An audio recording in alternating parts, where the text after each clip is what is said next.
مطلق.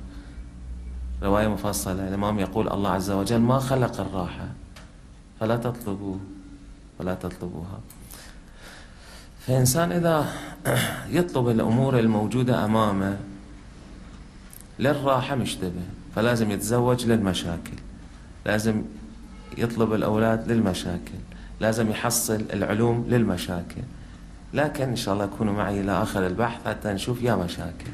إذا فكر الإنسان هكذا يرتاح، بعد عيشته يصير عيشة جميلة.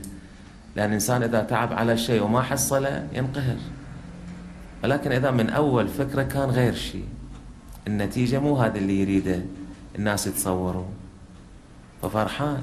الناس يتصوروه خسران، ولكن هو في الحقيقة فرحان. ليش؟ لأن وصل إلى النتيجة المطلوبة، لأن مو النتيجة الراحة.